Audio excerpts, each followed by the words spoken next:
Dear 10th class students, SSC board exam లో section 3 లో వచ్చే 4 మార్క్ క్వశ్చన్స్ చాలా మంది స్టూడెంట్స్ కి కొంచెం కన్ఫ్యూజన్ కలిగించేటువంటి క్వశ్చన్స్ అన్నమాట. కానీ ఒక్కసారి మీకు కాన్సెప్ట్ క్లియర్ అయింది అనుకోండి, ఏ క్వశ్చన్ వచ్చినా కూడా ఈజీగా ఆన్సర్ చేయగలుగుతారు. ఈ వీడియోలో నేను ప్రీవియస్ క్వశ్చన్ పేపర్ తీసుకొని అందులో ఉన్న సెక్షన్ 3 క్వశ్చన్స్ ని ప్రతి క్వశ్చన్ స్టెప్ బై స్టెప్ ఎలా సాల్వ్ చేయాలి, అసలు ఎందుకు ఆ మెథడ్ యూజ్ చేయాలి, అలాగే ఇదే కాన్సెప్ట్ నుంచి ఎగ్జామ్లో ఇంకెలాంటి క్వశ్చన్స్ రావచ్చు అన్నది నేను క్లియర్గా ఎక్స్ప్లెయిన్ చేయబోతున్నాను. కాబట్టి మీరు ఎస్ఎస్సి బోర్డ్ ఎగ్జామ్ 2026లో ఫుల్ మార్క్స్ టార్గెట్ చేస్తే ఈ వీడియోని స్కిప్ చేయకుండా పూర్తిగా చూడండి. So let's start the first question. సో ఇక్కడ మీరు గమనించినట్లయితే సెక్షన్ 3 క్వశ్చన్స్ ఇక్కడ మీరు చూస్తున్నారు. ఇక్కడ ఎలాంటి క్వశ్చన్స్ అడిగారు అంటే, ఒక క్వశ్చన్ ఏమో ఈ 21st క్వశ్చన్ ఏమో it's all about the probability నుంచి వచ్చిన క్వశ్చన్ అనమాట ఇది. ఓకేనా? సో సెకండ్ వన్ వచ్చేసి మీ అందరికి తెలుసు statistics. Next one surface area chapter నుంచి వచ్చింది. నెక్స్ట్ చూస్తే మీరు ఈక్వేషన్ ఇదేమో క్వాడ్రాటిక్ లో, ఇదేమో ట్రిగ్నోమెట్రీ. ఓకేనా? ఇదేమో ఏపీ నుండి, ఇది వచ్చేసి సర్కిల్స్ నుండి, అండ్ లాస్ట్ వన్ వచ్చేసి పాలినామియల్స్ నుండి. ఓకేనా? సో ఈ చాప్టర్స్ నుంచి ఒక్కొక్క క్వశ్చన్ రావడం జరిగింది. సో మనం ఇప్పుడు డీటెయిల్డ్గా ఒక్కొక్క క్వశ్చన్ తీసుకొని దాన్ని సాల్వ్ చేస్తూనే ఇంకా ఎలాంటి క్వశ్చన్స్ అడగచ్చు అనేది కూడా మనం చూద్దాము. సో ఫస్ట్ క్వశ్చన్ ఏంటి, ఇక్కడ ప్రాబబిలిటీ నుంచి వచ్చింది. సో ప్రాబబిలిటీలో 4 మార్క్ క్వశ్చన్స్ మోస్ట్లీ ఏం రావచ్చు అనేది మనం చూద్దాం. Yes, so main probability. ఓకేనా? సో ఈ ప్రాబబిలిటీలో మనకు ఉండేది 3 సెక్షన్స్ అన్నమాట. సో ఫస్ట్ వన్ ఏంటి అంటే ఆల్ అబౌట్ ద కాయిన్లో ఏముంటుంది, head and tail. Okay, and second one వచ్చేసి డైస్లో టోటల్గా ఎన్ని నెంబర్స్ ఉంటాయి, 6 నెంబర్స్ ఉంటాయి. ఇది మీకు మినిమం బేసిక్ తెలియాల్సింది. ఇంకొకటి కార్డ్స్ టోటల్ ఎన్ని ఉంటాయంటే 52 కార్డ్స్ ఉంటాయి అన్నమాట. సో దాంట్లో మళ్ళీ ఇంకా మనం చాలా డిరైవ్ చేస్తాము. సో అది ఇప్పుడు మనం చూద్దాం. So coin head and tail, first coin అడిగారు అనుకోండి, మీకు తెలియాల్సింది ఏంటి అంటే కాయిన్లో హెడ్ ఉంటుంది, టైల్ ఉంటుంది. ఓకేనా? డైస్లో ఒకవేళ 1 డైస్ అడుగుతున్నారా, లేకపోతే 2 డైస్ అడుగుతున్నారా, 3 డైస్ అడుగుతున్నారా అనేది కూడా మీరు గమనించుకోవాలి. మోస్ట్లీ నాకు తెలిసి 1, 2తోనే వాళ్ళు ఆగిపోతారు, డోంట్ వరీ. ఓకేనా? అండ్ కార్డ్స్ విషయానికి వచ్చినట్లయితే ఈ కార్డ్స్ టోటల్ 52 ఉంటాయి కదా, 52లో మళ్ళీ ఈ కార్డ్స్ 26గా డివైడ్ అయి ఉంటాయి అన్నమాట. 26 ఏమో రెడ్ కార్డ్స్, 26 ఏమో బ్లాక్ కార్డ్స్. ఓకేనా? మళ్ళీ ఈ 26లో ఇంకా 13 అని మళ్ళీ డివైడ్ అయి ఉంటాయి, 13. ఓకేనా? దాంట్లో రెడ్కి సంబంధించినటువంటివి ఏంటి, బ్లాక్కి సంబంధించినటువంటివి ఏంటో నేను మీకు ఇప్పుడు ఎక్స్ప్లెయిన్ చేస్తాను. సో ఫస్ట్ ఈ 26 రెడ్ ఉన్నాయి కదండి, సో నేను రెడ్తోనే రాస్తున్నాను మీకు ఈజీగా అర్థం అవ్వాలనేసి. సో ఇది రెడ్ అనమాట. ఈ 13 రెడ్లో ఒకటి వచ్చేసి బ్లాక్ సూట్ అంటాం, అంటే స్పేడ్స్ అంటాం. 13 స్పేడ్స్ ఉంటాయి, ఇంకా 13 క్లబ్స్ ఉంటాయి. దాని సింబల్స్ కూడా ఎలా ఉంటాయి అంటే ఇలా ఉంటుంది, లీవ్ షేప్లో ఇది ఉంటుంది, క్లబ్స్ ఏమో ఇలాగా కొంచెం ట్రీ ఆకారంలో ఉంటుంది అనమాట. Okay, done. నెక్స్ట్ బ్లాక్ దగ్గరికి మీరు వచ్చినట్లయితే, సో ఈ బ్లాక్ వచ్చేసి 13 ఏమో హార్ట్స్ ఉంటాయి, నెక్స్ట్ 13 డైమండ్స్ ఉంటాయి. ఓకేనా? ఇదేమో హార్ట్ షేప్, ఇదేమో డైమండ్ షేప్. ఇవి మన కార్డ్స్ అండి.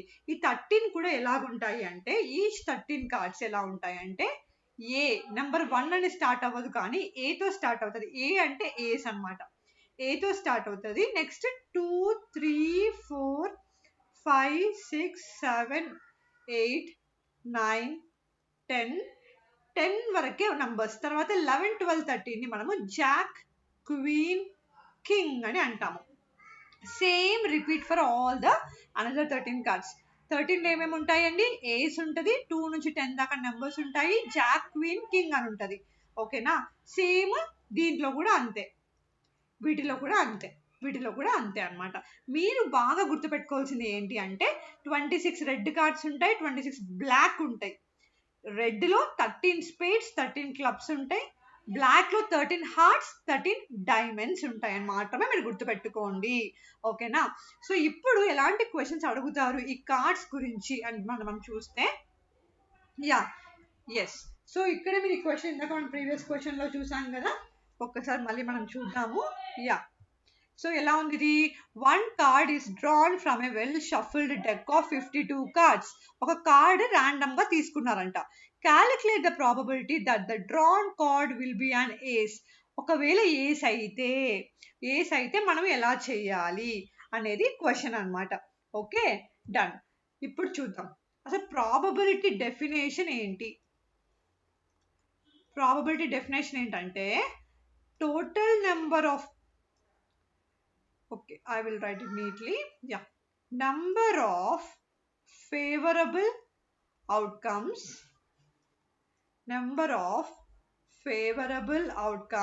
divided by total number of outcomes.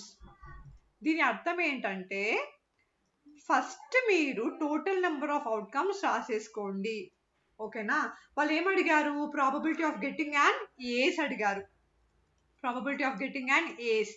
అసలు ఏస్లు ఎన్ని ఉన్నాయి మన 52 కార్డ్స్లో? మీరు చూస్తే ఇక్కడ ఒక ఏస్ వస్తుంది, ఇక్కడ ఒక ఏస్, ఇక్కడ ఒకటి 4 కదా. టోటల్ మనకి 4 ఏసెస్ ఉంటాయి కదా. సో ఇది మనకి నెంబర్ ఆఫ్ ఫేవరబుల్ అవుట్కమ్స్ కింద వచ్చేస్తుంది. టోటల్ నెంబర్ ఆఫ్ అవుట్కమ్స్ అంటే ఏంటంటే అసలు టోటల్ నెంబర్ ఆఫ్ కార్డ్స్ ఎన్ని ఉన్నాయి? అసలు టోటల్ నెంబర్ ఆఫ్ కార్డ్స్ ఎన్ని ఉన్నాయి? 52. అంటే 52 కార్డ్స్లో నుండి మనం ఒక ఏస్ తీసుకుంటున్నాము అని అర్థం అనమాట. ఓకే, సో ఫస్ట్ మీరు టోటల్ నెంబర్ ఆఫ్ అవుట్కమ్స్ 52 రాసేసుకొని అసలు ఏస్లు ఎన్ని ఉన్నాయో కౌంట్ చేసి రాసేయడమే. 4/52 అనేది మన ఆన్సర్. ఇప్పుడు వాళ్ళు ఏమంటున్నారంటే ఇలాంటి ఒక 4 క్వశ్చన్స్ క్రియేట్ చేయమంటున్నారు. మీరే క్రియేట్ చేయాలంట క్వశ్చన్స్ని. మనం ఇలా క్రియేట్ చేయొచ్చు. Find the probability of getting and diamond. Come on, ఇప్పుడు మీరు ట్రై చేయండి దీనికి answer. Next probability of getting and spade. Okay, next probability of getting a jack and probability of getting a king.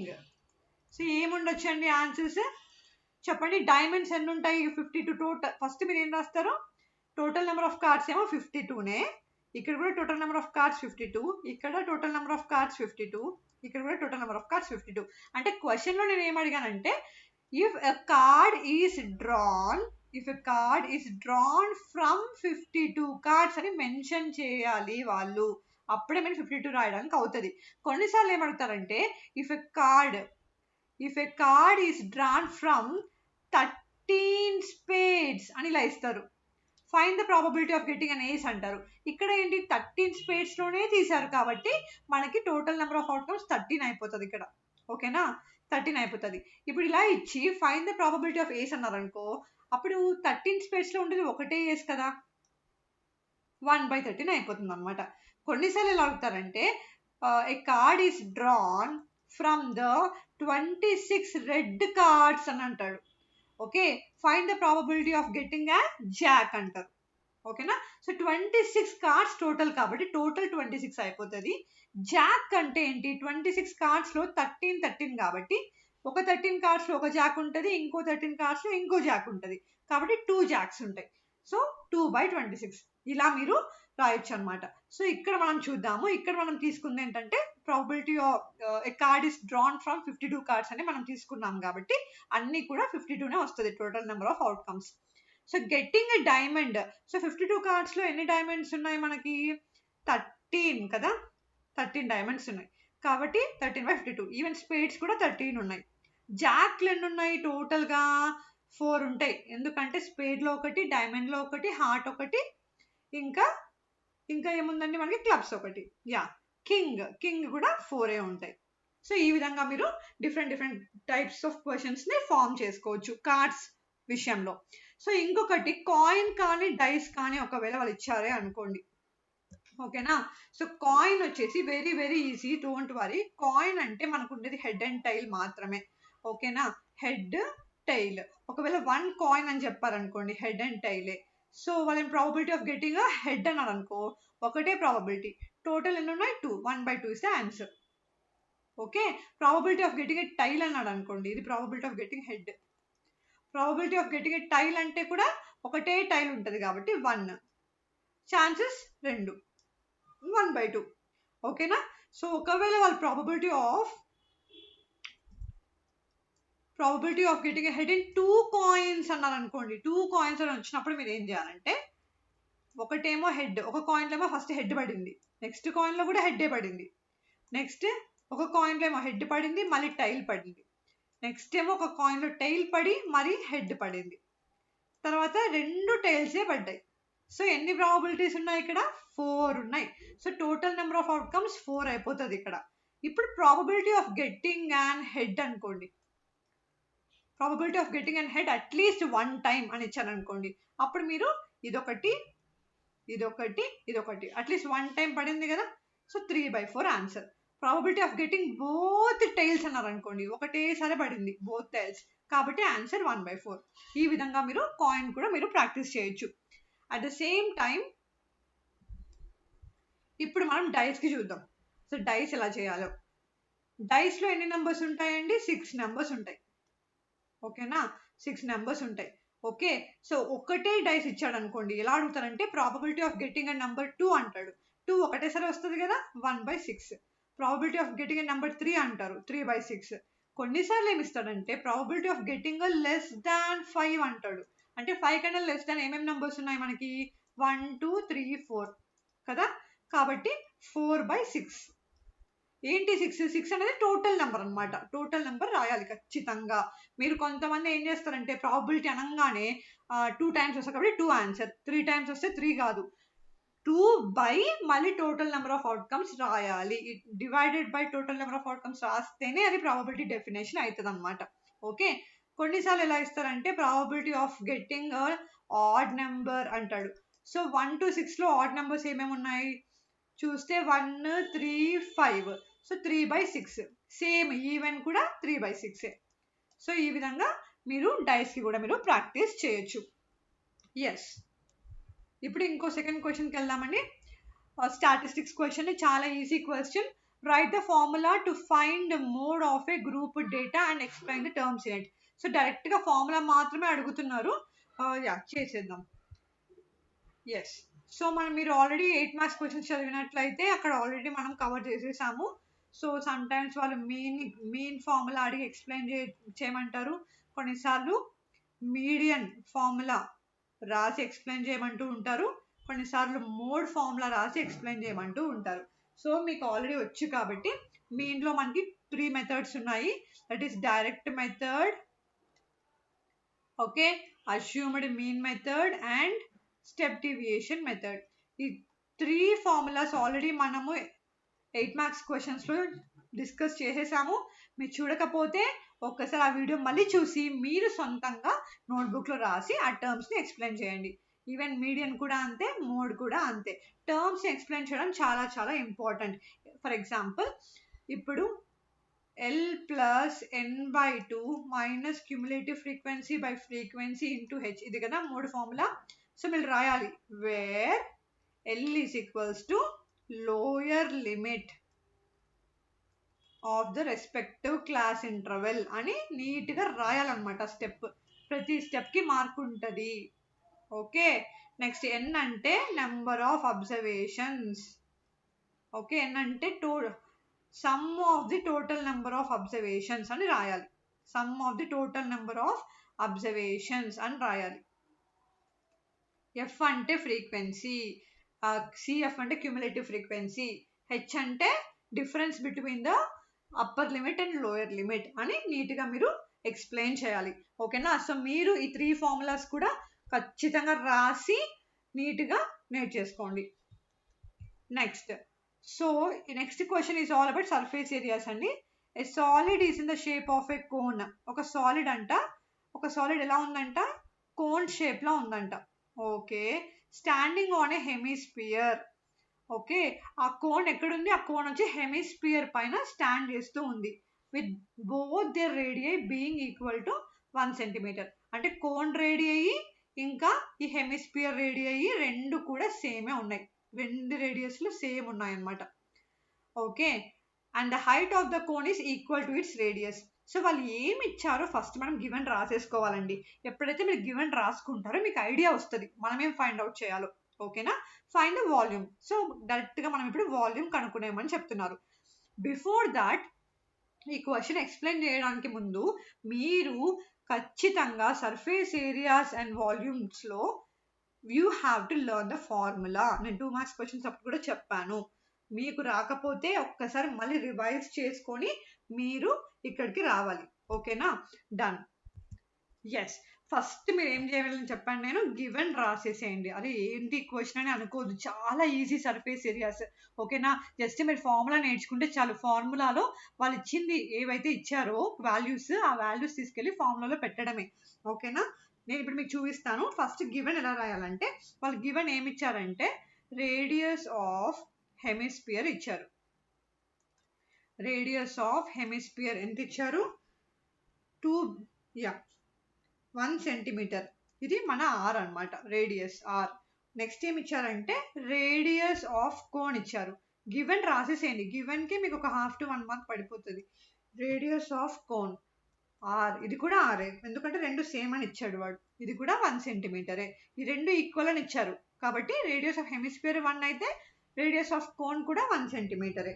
తర్వాత ఇంకేమి ఇచ్చారు, హైట్ ఆఫ్ ద కోన్ ఇచ్చారు. Height of the cone H ఎంత, H is equals to 1 centimetre.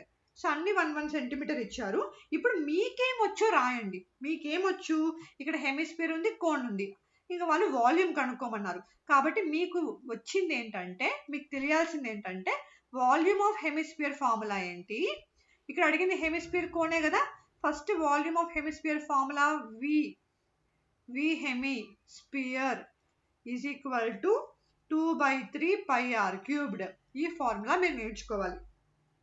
ఇంకా cone కూడా ఉంది ఇక్కడ. So volume of cone V cone is equals to 1/3 pi are square H.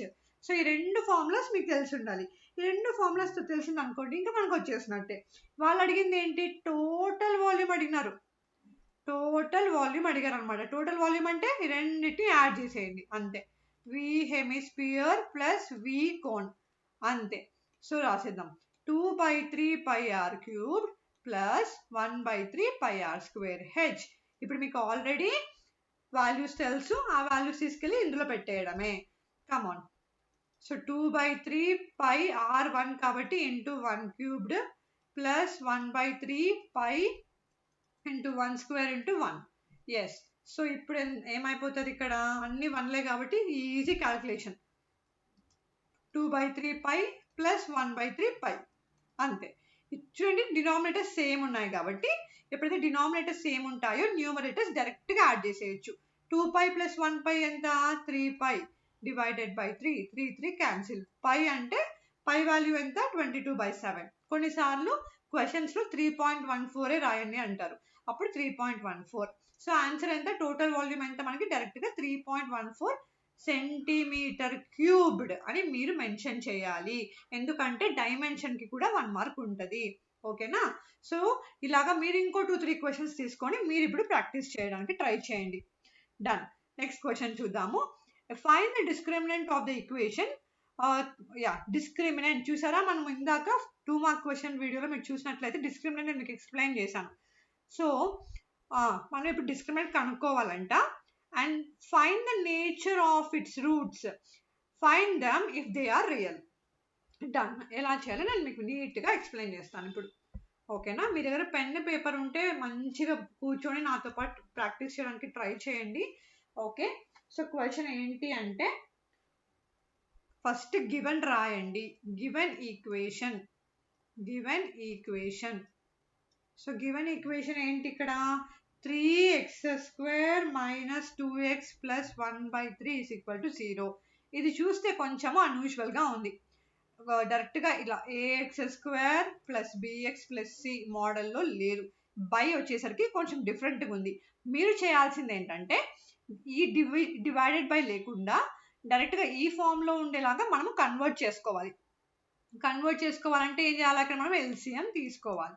ఓకేనా, ఎల్సిఎం ఏంటి, 113కి ఎల్సిఎం 3నే కదా, డివైడ్ 3 పెట్టేస్తే సో ఇక్కడ 1 into 3, 3 into 3 9x² minus 1 into 3 3, 3 2s are 6x plus 3 1s are 1 into 1. Yes, ఇక్కడ ఎవరికైనా ఎల్సిఎం రాదు ఎలా చేయాలో అంటే దయచేసి కామెంట్ బాక్స్లో ఎల్సిఎం అని కామెంట్ చేయండి, నేను ఎల్సిఎం కూడా ఎక్స్ప్లెయిన్ చేయడానికి ఒక వీడియో చేసేస్తాను. ఓకే, ఎస్, ఇప్పుడు ఈ డివైడెడ్ బై 3 రైట్ హ్యాండ్ సైడ్కి పంపించేస్తే 9x² minus 6x plus 1 is equal to 0. ఇప్పుడు మన క్వాడ్రాటిక్ ఈక్వేషన్ వచ్చేసింది అనమాట. సో డిస్క్రిమినెంట్ అని చెప్పారు, so find out the discriminant అన్నారు. అసలు డిస్క్రిమినెంట్ అంటే ఏంటి, డిస్క్రిమినెంట్ అంటే b² minus 4ac అనమాట. ఇది కనుక్కోవాలంట, కనుక్కునేద్దాం. కనుక్కునే ముందు మీకు ఈజీగా ఉండడానికి మీరు ఏం చేస్తారంటే ఫస్ట్ ఏ వాల్యూ ఏంటి, బి వాల్యూ ఏంటి, సి వాల్యూ ఏంటో రాసేసుకుందాం. ఏ వాల్యూ ఎంత ఇక్కడ 9, బి వాల్యూ -6, సి వాల్యూ 1. ఇప్పుడు నీట్గా సబ్స్టిట్యూట్ చేయాలి. Yes, 9² minus 4 into 6, sorry B square is ఎంత అండి, బి ఎంత చూడండి, నేను డైరెక్ట్గా అలా చేశాను. ఓకే, బి ఎంత -6 whole square minus 4 into 9 into 1. Done. 36 minus 36 ఎంత వచ్చింది, 0.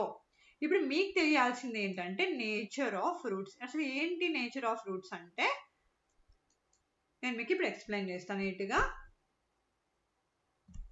Yes, so b² minus 4ac అనేది లెస్ దాన్ 0 అయితే మనకు నో రియల్ రూట్స్ అనమాట, రియల్ రూట్స్ అనేవి రావు. ఓకేనా, అదే b² minus 4ac equal to 0 అయింది అనుకోండి, మనకి real roots, real and same roots వస్తాయి అన్నమాట, అది అర్థం.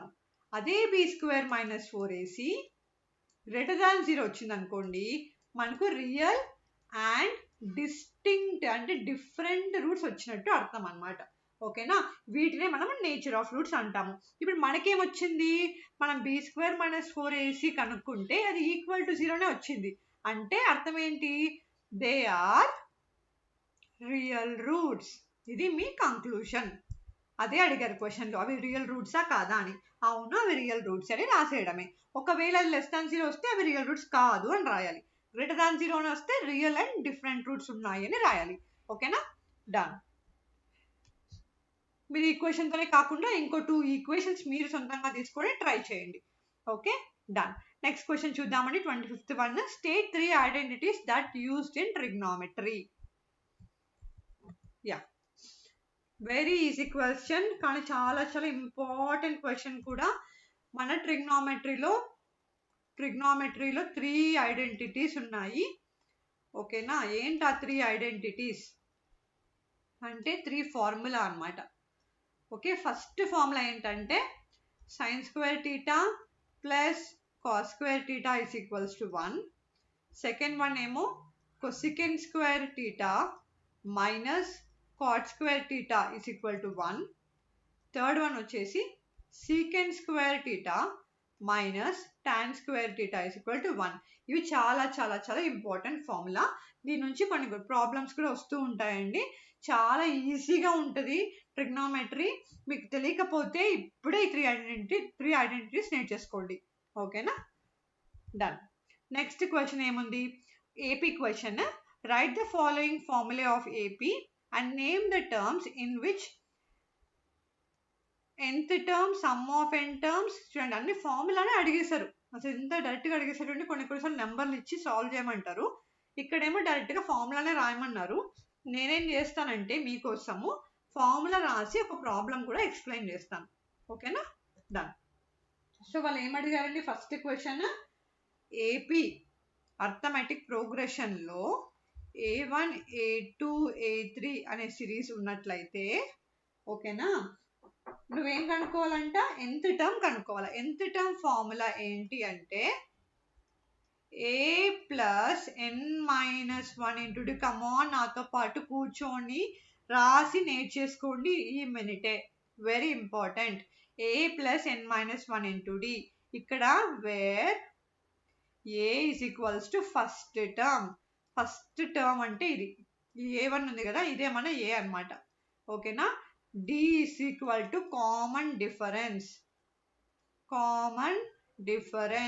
కామన్ డిఫరెన్స్ అంటే ఏంటి, a2 మైనస్ a1.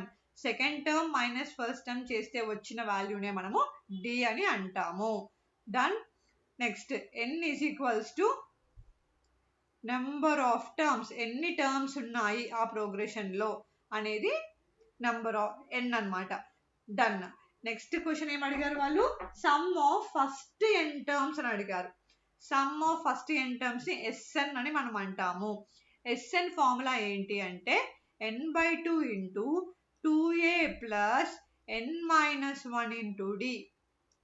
ఓకే, ఇక్కడ కూడా నేను రాస్తున్నాను వేర్ n అంటే same number of terms n ఉన్నాయి, తర్వాత సేమ్ a అంటే మళ్ళీ ఫస్ట్ టర్మ్, d అంటే common difference a2 minus a1. ఓకేనా. సో ఈ రెండు ఫార్ములాస్ బాగా మీరు నేర్చుకోవాలి. డన్. అసలు కామన్ డిఫరెన్స్ అంటే ఏంటని అడిగారు చూడండి, డైరెక్ట్ క్వశ్చన్. d అంటే ఏంటి, difference between the second term and the first term a2 minus a1 అనమాట.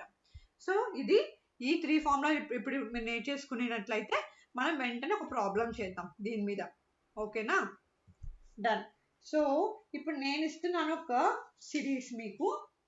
ఏంటి ఆ క్వశ్చన్ అంటే,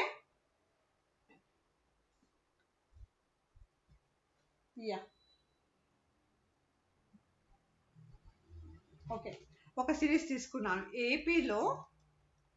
సో సిరీస్ ఇలా ఉంది 2, 7, 12 గో ఆన్. ఇది అర్థమెటిక్ ప్రోగ్రెషన్ సిరీస్ అయితే దీంట్లో మనం కనుక్కోవాల్సింది ఏంటి అంటే 10th టర్మ్ కనుక్కోవాలి. మీరు ఇప్పుడు 10th టర్మ్ కనుక్కోవాలి. ఇంకా at the same time sum of first 10 terms కనుక్కోవాలి. సమ్ ఆఫ్ ఫస్ట్ 10 టర్మ్స్ మీరు కనుక్కోవాలి. Okay, shall we start? Come on, start చేయండి నాతో పాటు మీరు కూడా. సో ఫస్ట్ ఏ వాల్యూ ఎంత, first term is 2, common difference అంటే a2 మైనస్ a1 కదా, అంటే second term minus first term అంటే 7 minus 2 5. Okay, A value 2, d value 5 వచ్చేసింది. ఇప్పుడు ఫస్ట్ మనము 10th టర్మ్ కనుక్కోవాలి, అంటే a10 అనమాట. an బదులు n ప్లేస్ లో 10 రాస్తున్నాము. So what is the formula, a plus n minus 1 into d. A value ఎంత 2 ప్లస్ n ఎంత, n అంటే ఇదే అండి, డోంట్ వరీ, ఇదే n number of terms. 10th term అన్నాడు కదా, అంటే 10 నెంబర్స్ అని అర్థం. 10 మైనస్ 1 ఇంటూ d ఎంత వచ్చింది మనకి ఇక్కడ 5. సో 2 ప్లస్ 10 మైనస్ 1 ఎంత 9, 9 into 5, 9 5s are 45 plus 2 47 is our 10th term. Next దాని అర్థము ఇక్కడ 10th టర్మ్ ఎక్కడో ఉంది, దాని వాల్యూ 47 అనమాట. ఇప్పుడు సమ్ ఆఫ్ ఫస్ట్ 10 టర్మ్స్ కనుక్కుందాము. Sum of n terms formula ఏంటి, n/2 into 2a plus n minus 1 into d కదా. కమాన్, ఇప్పుడు మీరు సాల్వ్ చేయండి, నాకన్నా ముందు సాల్వ్ చేస్తే కామెంట్లో ఆన్సర్ రాసేసేయండి త్వరగా. ఓకేనా. n ఎంత ఉంది ఇక్కడ 10, 10/2 ఇంటూ 2 ఇంటూ ఏ వాల్యూ ఎంత వచ్చింది ఇక్కడ మనకు 2 ప్లస్ 10 మైనస్ 1 డైరెక్ట్గా 9 రాస్తున్నాను, అండ్ d వాల్యూ కూడా ఇక్కడ ఎంత 5. Done. 2 1s are 2 5s are, so 5 2 2s are 4 plus 9 5s are 45. So 5 into 49. So so దీన్ని మనం ఏమని రాయొచ్చు అంటే 5 9s are 45, 4 5 4s are 20, 245 is our sum of first 10 terms formula. So మీరు కూడా ఇంకో సిరీస్ తీసుకొని మీరు ఇప్పుడు ట్రై చేయండి. ఓకేనా. డన్. నెక్స్ట్ క్వశ్చన్ చూసేద్దాం ఇప్పుడు.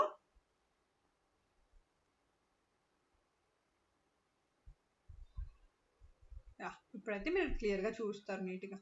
ఎస్. సో ఇంకా మనము ఇంకా 2 క్వశ్చన్స్ ఉన్నాయి. Prove that parallelogram సర్కమ్స్క్రైబింగ్ circle is a rhombus.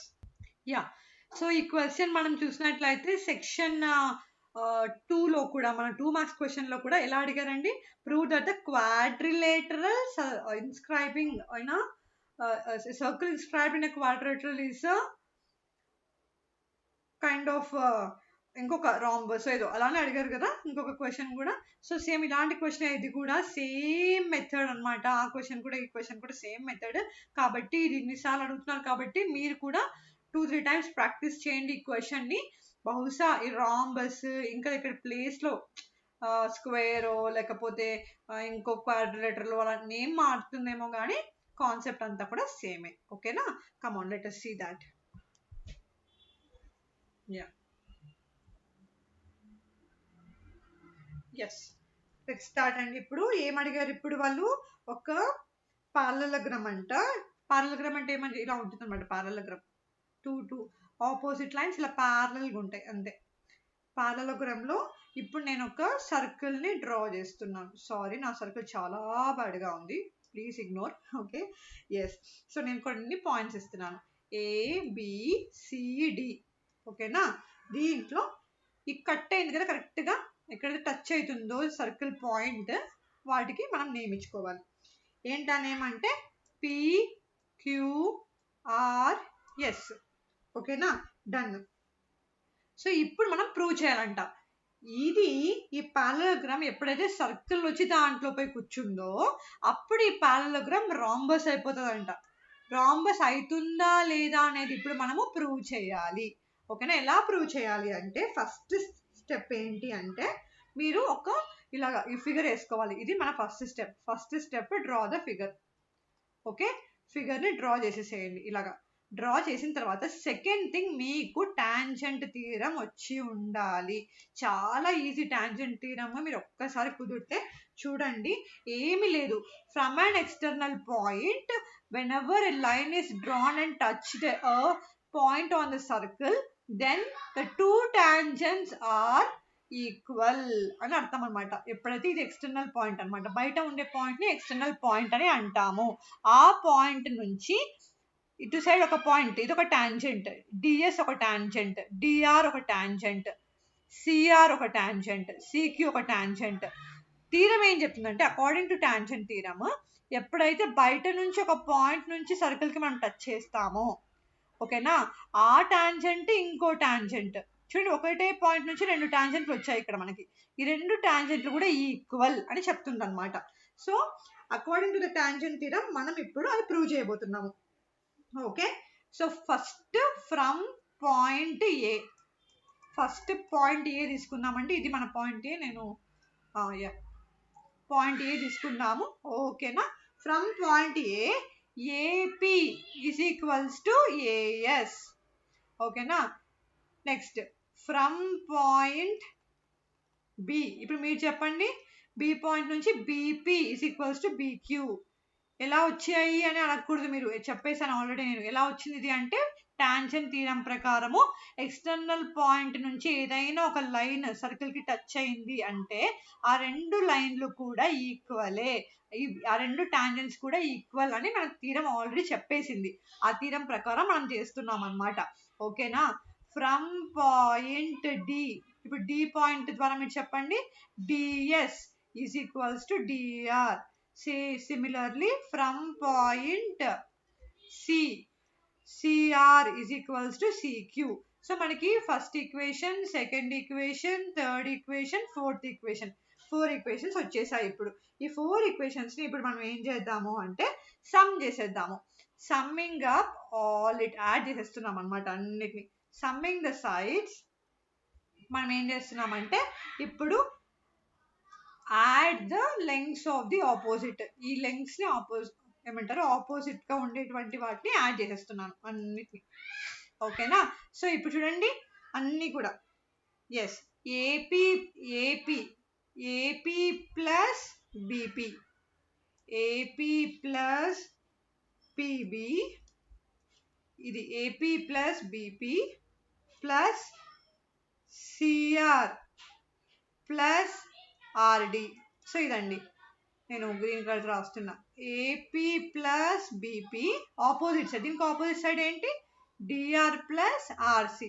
So అది నేను అంతా యాడ్ చేశాను అనమాట. ఈక్వల్ టు ఏమొస్తుందో మీరు చూద్దాము. మళ్ళీ ఒకసారి ఇది కూడా అలాగే రాసుకుందాము. DS plus AS, DS plus AS plus CQ, C cube plus B cube. ఓకేనా? ఇప్పుడు ఏమొస్తుందో చూద్దాము. Done. So AB plus PB అంటే అర్థం ఏంటండి? మొత్తం ఏబీనే కదా, ఏబి ప్లస్ సిఆర్ ప్లస్ డాల్డి అంటే అర్థం ఏంటి? డిసి కదా. డిఎస్ ప్లస్ ఏఎస్ అంటే ఏంటి? మొత్తం ఏడి కదా, ఏడి. ఇదేమో సిబి కదా, వచ్చేసింది. సో దీన్ని బట్టి మనకు అర్థమైంది ఏంటి అంటే, ఓకేనా, ఏమర్థమైందంటే, కానీ పారలెలోగ్రామ్కి ఒక ప్రాపర్టీ ఉంది, మీకు తెలుసుకోవాలి. ఈ పారలెలోగ్రామ్కి ఉండే ప్రాపర్టీ ఏంటంటే, okay, opposite sides are equal. Opposite sides are equal అనమాట. ఓకేనా? అందుకే ఇక్కడ ఏం చేస్తున్నామంటే మనము, okay, we need some space. Yeah, so yes, so opposite sides are equal కాబట్టి ఇక్కడ ఏమవుతుంది? AB value will be equal to CD and AD value will be equal to DC. ఎందుకంటే ఆపోజిట్ సైడ్స్ ఈక్వల్ కాబట్టి, from the property of parallelogram. So అప్పుడు ఏమైపోతుంది? నేను AB ప్లేస్లో ఏమని రాయొచ్చు? సిడి రాయొచ్చు కదా. ఇక్కడ కూడా ఏడి ప్లేస్లో బీసీ రాసేసేయచ్చు. కాబట్టి ఇప్పుడు ఏమైపోతుంది? AB plus AB and BC plus BC. ఓకేనా?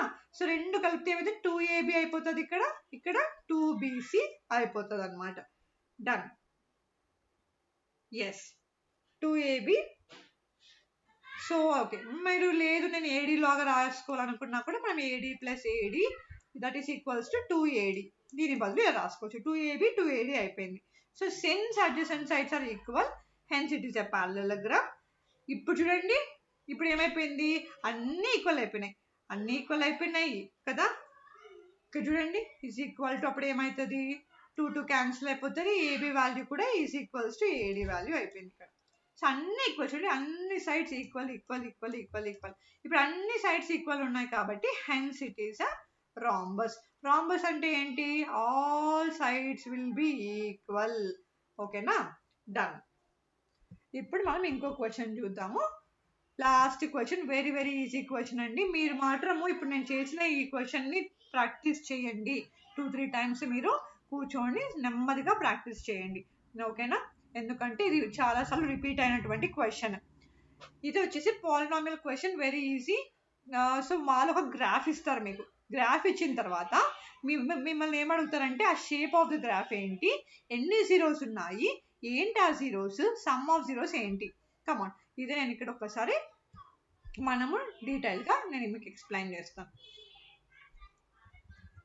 Yeah, yes, done. సో ఇది గ్రాఫ్ ఎలా ఉందండి? ఇప్పుడు నేను డ్రా చేస్తున్న గ్రాఫ్ ఇలా ఇచ్చారు వాళ్ళు. సో ఇది అనుకుంటే దీంట్లో, ఓకే, ఐ విల్ కొంచెం నీట్గా డ్రా చేస్తాను. Ya, just a minute. Ya, so yes, so graph ఇలా ఇచ్చారు. ఇచ్చి ఇది y యాక్సిస్, ఇది x యాక్సిస్ అండ్ ఇలాగనమాట, ఇలా ఒక పారాబోలా ఇచ్చారు. ఓకేనా? సో అండ్ వాళ్ళు ఆల్రెడీ ఇక్కడ పాయింట్స్ కూడా ఇచ్చారండి. ఒకటేమో 2, ఒకటేమో 3 అని ఇచ్చారు. యా, ఎస్, సో ఇదేమో 2 పాయింట్, ఇదేమో 3 పాయింట్. Okay, done. ఇలా ఇచ్చేస్తారు మీకు. ఇలా గ్రాఫ్ ఇచ్చేసిన తర్వాత సో మిమ్మల్ని ఏం చెప్తున్నారంటే వాళ్ళు, క్వశ్చన్ ఏంటంటే, ఫస్ట్ క్వశ్చన్, యా, ఏంటి first question? Right the zeros of the polynomial represented by the graph. అసలు ఏమున్నాయి ఇక్కడ జీరోస్? అసలు జీరోస్ అంటే ఏంటి నేను మీకు ఆల్రెడీ చెప్పాను లాస్ట్ 2 మార్క్ వీడియోలో. మీరు చూసినట్లయితే జీరోస్ అంటే ఏంటండి? Nothing but the values of X అనమాట. ఓకేనా? సో ఇక్కడ వాళ్ళు ఇచ్చేది కూడా గ్రాఫ్లో వాల్యూస్ ఆఫ్ ఎక్సే. సో ఇక్కడ జీరోస్ ఏంటి? ఒక ఆల్ఫా అండ్ బీటా అని మనం అంటామని చెప్పాను నేను. సో ఇక్కడ ఆల్ఫా వాల్యూ ఏమో 2, బీటా వాల్యూ ఏమో 3. డన్. ఇది ఫస్ట్ పాయింట్ వచ్చేసింది. డైరెక్ట్ క్వశ్చన్ అనమాట ఇది. సెకండ్ ఏంటి? Find the sum of the zeros of the polynomial represented by the graph. మీరు ఏం కనుక్కోవాలంట? Sum of the zeros of the polynomial. Sum of the zeros అంటే ఫార్ములా ఏంటి? ఆల్ఫా ప్లస్ బీటా, సమ్ చేయాలి. 2 + 3, direct question. 5. ఎక్కువ ఏం ఆలోచించాల్సిన అవసరం లేదు. Find the product of zeros కూడా కనుక్కోవాలంట. ప్రోడక్ట్ ఆఫ్ జీరోస్ అంటే మల్టిప్లై చేయాలి అంతే. Product of zeros is equals to alpha into beta అంటే ఏంటి 2 into 3 that is equal to 6 అయిపోయింది. What is the shape of the graph? So fourth one ఏంటి? Shape of the graph. Shape of graph ఏంటి ఇక్కడ? Parabola. ఓకేనా? It is a parabola. ఎప్పుడైనా 2 zeros మీకు ఉన్నట్లయితే మనకు వచ్చే ఈ షేప్ ఏమంటామంటే పారాబోలా అంటాము. సో ఇలాగా ఇప్పుడు మీరేం చేస్తారంటే మీరు ఈ ఒక గ్రాఫ్ ఇస్తున్నాను నేను. ఓకేనా? ఈ గ్రాఫ్ కి ఇప్పుడు మీరు నాకు చెప్పాలి. ఓకే, యా, ఇదన్నమాట గ్రాఫ్. యాక్చువల్గా నేను ఇక్కడ చేసిన క్వశ్చన్ డిఫరెంట్. ఇప్పుడు మనం చూసిన క్వశ్చన్ పేపర్లో క్వశ్చన్ ఏమో ఇదన్నమాట. ఎస్. సో వాళ్ళేమో ఇక్కడ ఇదేమో -3, ఇక్కడ ఏమో 4 అన్నమాట. ఓకే, ఇలా ఇచ్చారు వాల్యూస్. దీనికి మీరు సేమ్ మీరు కనుక్కోవాలి. ఏంటంటే షేప్ ఆఫ్ ద గ్రాఫ్ ఏంటి, జీరోస్ ఏంటి, అసలు ప్రోడక్ట్ ఆఫ్ జీరోస్ ఏంటి, సమ్ ఆఫ్ జీరోస్ ఏంటో మీరు కనుక్కొని రాయండి. మీకు ఒకవేళ ఈ వీడియోలో ఇంకేవైనా కాన్సెప్ట్స్ ఇంకొంచెం డీటెయిల్డ్గా ఎక్స్ప్లెయిన్ చేస్తే బాగుండు, ఇంకొన్ని కాన్సెప్ట్స్ మాకు అర్థం కావట్లేదు అని మీకు క్వశ్చన్స్ ఉంటే please feel free to comment in the comment box. మాకు కామెంట్ చేయండి ఆ టాపిక్ని. I will make a video. ఓకేనా? అంటిల్ దెన్ బాగా ప్రాక్టీస్ చేయండి. కమ్ ఆన్, బోర్డ్ ఎగ్జామ్లో మీరు top and full marks score చేయాలి. Good luck.